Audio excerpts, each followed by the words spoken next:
बौद्ध धर्म पढ़ेंगे। क्वेश्चन नंबर 1, गौतम बुद्ध का जन्म कहाँ हुआ था? गौतम बुद्ध का जन्म कहाँ हुआ था? गौतम बुद्ध का जन्म कहाँ हुआ था? तो लुम्बिनी में हुआ था। महात्मा बुद्ध का जन्म 1563 ईसा पूर्व में कपिल वस्तु के समीप लुम्बिनी वन में हुआ था। बोध गया बिहार में वैशाख पूर्णिमा की रात को उन्हें ज्ञान की प्राप्ति हुआ। काशी के ऋषिपतन मृगदाव सारनाथ में उन्होंने प्रथम उपदेश धर्म चक्र परिवर्तन दिया एवं कुशीनगर में उनका निधन हुआ, जिसे बौद्ध साहित्य में महापरिनिर्वाण कहा गया है। क्वेश्चन नंबर 2, महात्मा बुद्ध ने अपना पहला धर्म चक्र परिवर्तन किस स्थान पर दिया था? महात्मा बुद्ध ने अपना पहला धर्म चक्र परिवर्तन किस स्थान पर दिया था? महात्मा बुद्ध ने अपना पहला धर्म चक्र परिवर्तन किस स्थान पर दिया था? तो सारनाथ में। क्वेश्चन नंबर 3, गौतम बुद्ध ने अपना प्रथम उपदेश कहाँ दिया था? गौतम बुद्ध ने अपना प्रथम उपदेश कहाँ दिया था? गौतम बुद्ध ने अपना प्रथम उपदेश कहाँ दिया था? सारनाथ में। क्वेश्चन नंबर 4, बौद्ध गया में किसे ज्ञान की प्राप्ति हुई थी? बौद्ध गया में किसे ज्ञान की प्राप्ति हुई थी? बौद्ध गया में किसे ज्ञान की प्राप्ति हुई थी? गौतम बुद्ध को।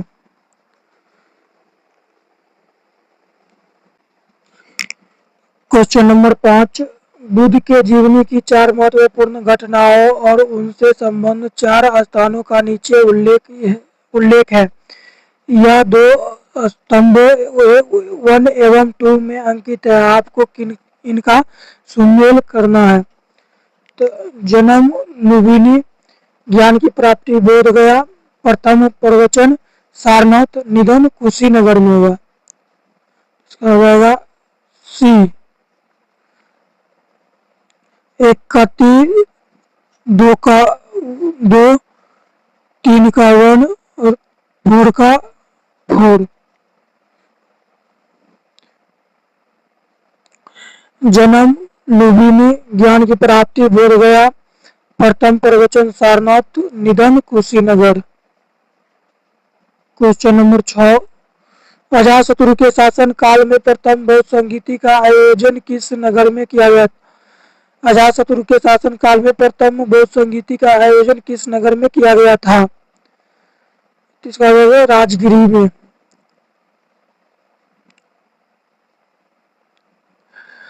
प्रथम बौद्ध संगीति बुद्ध की मृत्यु के तत्काल बाद राजगिर की सतपर्णी गुफा में हुई। इस समय मगध का शासक अजातशत्रु था। इस संगीति की अध्यक्षता महाकश्यप ने की तथा बुद्ध के प्रमुख शिष्य आनंद और उपाली भी उपस्थित थे। इसमें बुद्ध की शिक्षाओं का संकलन हुआ तथा उन्हें सूत और विनय नामक 2 पिटकों में विभाजित किया गया। आनंद तथा उपाली क्रमशः धर्म और विनय के प्रमाण माने गए। क्वेश्चन नंबर 7, प्रथम बौद्ध संगीति के अध्यक्ष कौन थे? प्रथम बौद्ध संगीति के अध्यक्ष कौन थे? प्रथम बौद्ध संगीति के अध्यक्ष कौन थे? तो महाकश्यप थे। क्वेश्चन नंबर 8, प्रथम बौद्ध महासभा कहाँ आयोजित हुए थे? प्रथम बौद्ध महासभा कहाँ आयोजित हुए थे? प्रथम बौद्ध सभा कहाँ आयोजित हुए थे? प्रथम बौद्ध महासभा कहाँ आयोजित हुए थे? इसका होगा राजगिरी।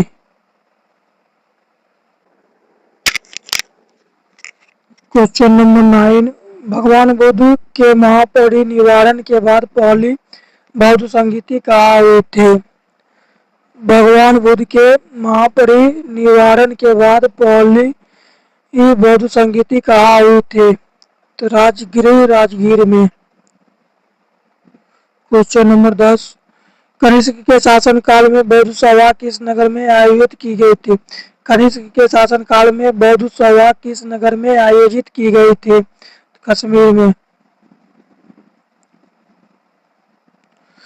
बौद्ध धर्म की चौथी और अंतिम संगीति सभा कुषाण शासक कनिष्क के राज्यकाल में कश्मीर के कुंडलवन में आयोजित हुई थी। इसकी अध्यक्षता वसुमित्र ने की थी। अश्व घोष इसके उपाध्यक्ष थे। यहाँ बौद्ध ग्रंथों के कठिन अंशों पर सम्यक विचार किया गया और प्रत्येक पिटक पर भाष्य लिखे गए। कनिष्क ने इन्हें तराम पत्रों पर खुदवाकर एक स्तूप में रखवा दिया।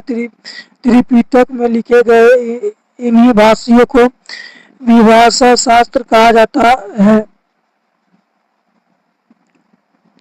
उल्लेखनीय है कि पहले बौद्ध संगीति बुद्ध की मृत्यु के तत्काल बाद राजगिरी की सतपर्णी गुफा में हुई। इस समय मगध का शासक अजातशत्रु था। इसकी अध्यक्षता महाकश्यप ने की थी। द्वितीय बौद्ध संगीति काल अशोक के शासनकाल में बुद्ध की मृत्यु के लगभग 100 वर्ष पश्चात वैशाली में हुए थे। इसके अध्यक्ष आचार्य सभाकामी सर्वकामनी थे।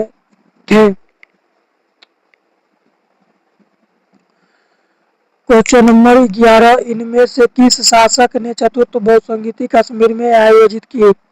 इनमें से किस शासक ने चतुर्थ बौद्ध संगीति कश्मीर में आयोजित किए? कनिष्क।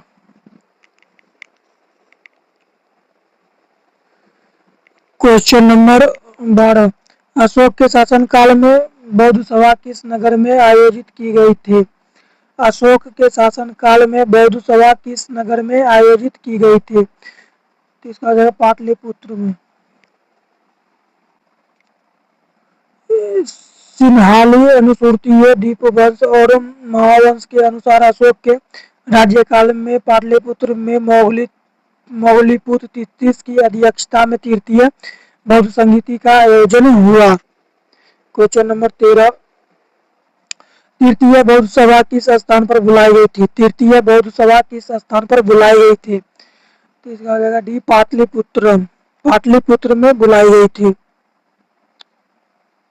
क्वेश्चन नंबर 14, महात्मा बुद्ध को महापरि निवारण कहाँ हुआ? महात्मा बुद्ध को महापरि निवारण कहाँ हुआ?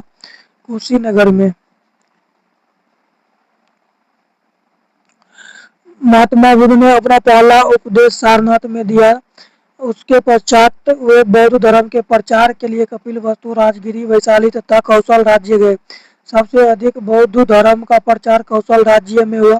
कौशल नरेश प्रसेनजीत ने भी अपने परिवार के साथ बुद्ध की शिष्यता ग्रहण की थी। अपना प्रचार करते हुए वे मल्लों की राजधानी पावा पहुंचे। यहाँ वे चुंद नामक लुहार की अम्रवाटिका में ठहरे। उसने बुद्ध को शुकर मंदरत खाने को दिया। इससे उन्हें रक्ततिसार हो गया और भयानक पीड़ा उत्पन्न हुई। इस वेदना के बाद भी वे कुशीनारा मल्ल गणराज्य की राजधानी पहुंचे।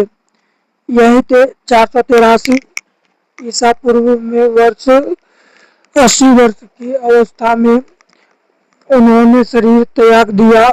बौद्ध ग्रंथों में इसे महापरिनिर्वाण कहा जाता है।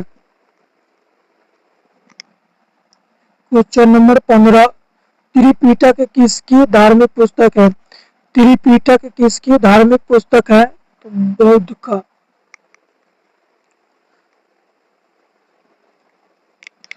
त्रिपिटक बौद्ध धर्म ग्रंथों में सर्वाधिक महत्वपूर्ण है। बुद्ध की मृत्यु के बाद उनकी शिक्षाओं को संकलित कर 3 भागों में बांटा गया। इन्हीं को त्रिपिटक कहते हैं। विनय पिटक संघ संबंधी नियम तथा दैनिक जीवन संबंधित आचार विचार संग्रह, और सुत्त पिटक महात्मा बुद्ध के उपदेशों का संग्रह। अभिधम्म पिटक बुद्ध धर्म के दार्शनिक सिद्धांत। क्वेश्चन नंबर 16, निम्नलिखित में से कौन महायान बौद्ध धर्म और हीन बौद्ध धर्म के बीच मूलभूत अंतर का प्रतिनिधित्व करता है? निम्नलिखित में से कौन महायान बौद्ध धर्म और हीन बौद्ध धर्म के बीच मूलभूत अंतर का प्रतिनिधित्व करता है? देवी देवताओं की मूर्ति की पूजा करना, देवी देवताओं की मूर्ति का पूजा करना। बौद्ध धर्म के हियान संप्रदाय को मानने वाले मूर्ति पूजक नहीं थे, जबकि महायान संप्रदाय में बुद्ध को देवता मानते हुए उनकी मूर्तियों की पूजा की जाने लगी। यह बौद्ध धर्म के दोनों संप्रदायों में मूलभूत अंतर का प्रतिनिधित्व करता है। क्वेश्चन नंबर 17, बोध गया में बोधि वृक्ष अपने वंश की इस पीढ़ी का है? कोई भी नहीं। 48वीं तो 52वीं सेकंड बीपीएससी 2008 में ये क्वेश्चन पूछा गया था, लेकिन बीपीएससी द्वारा क्वेश्चन को हटा दिया गया था।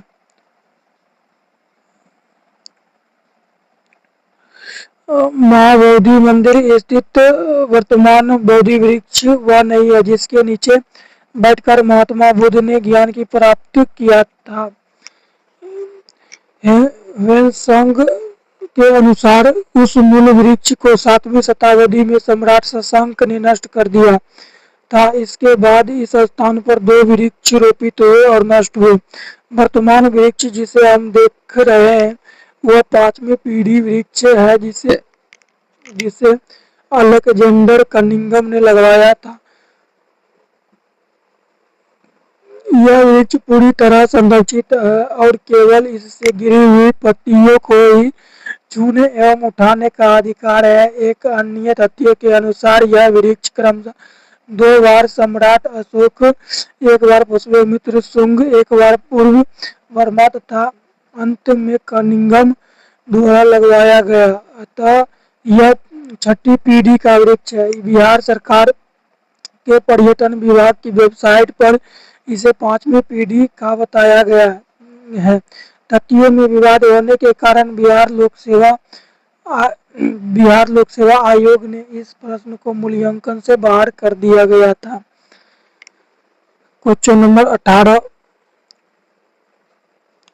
चीनी यात्री सुंग युंग ने भारत की यात्रा की थी। चीनी यात्री सुंग युंग ने भारत की यात्रा की थी 515 ईस्वी से 520 ईस्वी। चीनी यात्री सुंग युंग 518 ईस्वी में भारत आया। इसने अपने 3 वर्षों की यात्रा में बौद्ध धर्म की प्राप्तियों को एकत्रित किया था। बौद्ध गया महाबोधि मंदिर बनाया गया, जहाँ बौद्ध गया में महाबोधि मंदिर बनाया गया जहाँ गौतम बुद्ध को ज्ञान की प्राप्ति हुआ था।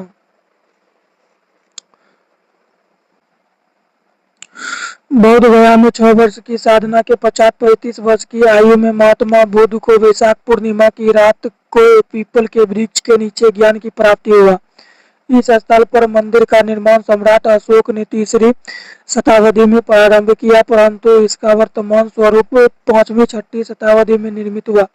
यह मंदिर पूरी तरह ईंटों से निर्मित है। वर्ष 2002 में यूनेस्को द्वारा इसे विश्व धरोहर स्थल में शामिल किया गया।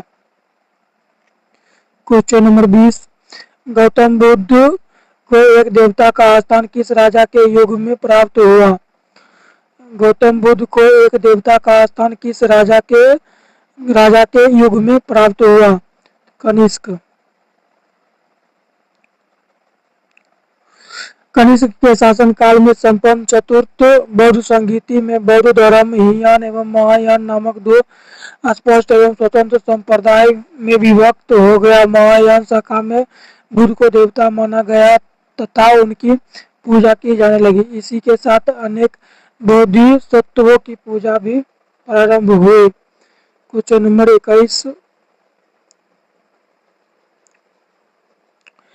वे शिक्षक जिनसे बुद्ध ने महाभिनिषीकरण के बाद सबसे पहले ज्ञान प्राप्ति का प्रयास किया? अलार कलाम एवं रुद्रक रामपुत्र।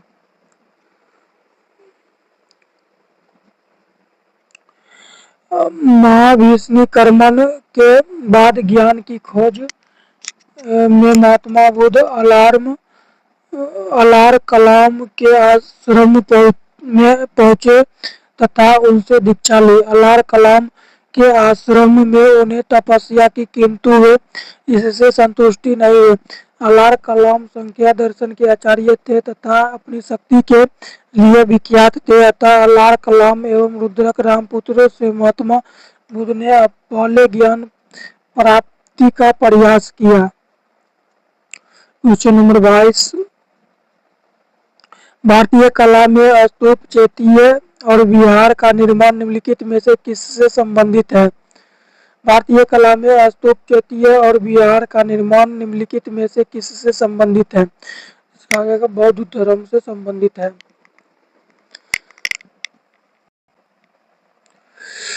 चैत्य का शाब्दिक अर्थ है चिता। संबंधित शवदाह के पश्चात बचे हुए अवशेषों को भी गाड़ कर उनके ऊपर जो समाधियां बनाई गई उन्हीं को प्रारंभ चैत्य या स्तूप कहा गया। इन समाधियों में महापुरुषों के अवशेष सुरक्षित थे तथा चैत्य उपासना के केंद्र बन गए। कालांतर में बौद्धों ने इन्हें अपनी उपासना का केंद्र बना लिया। चैत्य ग्रहों के समीप भी भिक्षुओं को रहने के लिए आवास बनाए गए जिन्हें विहार कहा गया। क्वेश्चन नंबर 23, निम्नलिखित में से कौन सी बात बुद्ध धर्म तथा जैन धर्म में समान नहीं है? निम्नलिखित में से कौन सी बात बुद्ध धर्म तथा जैन धर्म में समान नहीं है? तो आत्म दमन, तप, आत्मदमन और भोग की अति का परिहार एवं मध्य मार्ग का अनुसरण केवल बौद्ध धर्म में किया गया था, जैन धर्म में नहीं। जबकि वेदों की मनमानिकता के प्रति अनास्था, कर्म कांडों की बलवत्ता का निषेध एवं प्राणियों की हिंसा का निषेध दोनों धर्मों में किया गया। क्वेश्चन नंबर 24, नालंदा विश्वविद्यालय ज्ञान का महान केंद्र था। बौद्ध धर्म का नालंदा विश्वविद्यालय ज्ञान का महान केंद्र था। बौद्ध धर्म का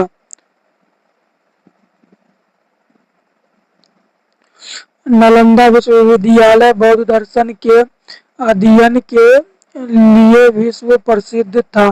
5वीं शताब्दी के मध्य गुप्तों के समय में नालंदा विश्वविद्यालय अस्तित्व में आया। सर्वप्रथम कुमार गुप्त प्रथम ने नालंदा बौद्ध विहार को दान दिया और बाद में बुद्धगुप्त, तथागत गुप्त और बलादित्य नामक गुप्त शासकों ने भी विहार को दान दिया। क्वेश्चन नंबर 25, बुद्ध की प्राचीनतम प्रतिमा किस शैली में प्राप्त होती है? बुद्ध की प्राचीनतम प्रतिमा किस शैली में प्राप्त होती है? तो उपयुक्त में से कोई नहीं, उपयुक्त में से एक से अधिक। कुषाण काल में गांधार एवं मथुरा कला शैली के तहत बुद्ध एवं बोधिसत्वों की बहुसंख्यक मूर्तियों का